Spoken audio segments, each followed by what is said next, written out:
ratoncito de bebé. De ese, como dijo Silvia, que era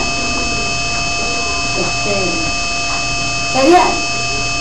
Un cartón. Celular. De maíz. Hola amigos a todos. Ella es Silvia, estamos en su casa nivelándola. Vente casi.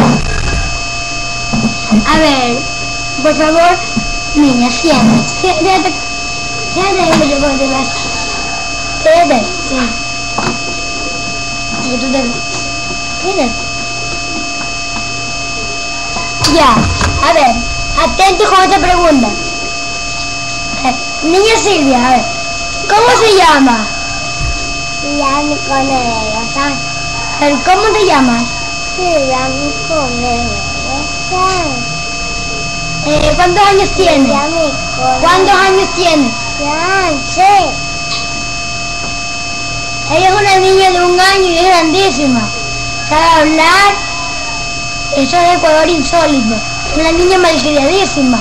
Dice que tiene 1 año, pero la mamá dice que tiene 6 años. Y se llama, con un reporte más de Silvia Nicole, la niña más malcriada del mundo.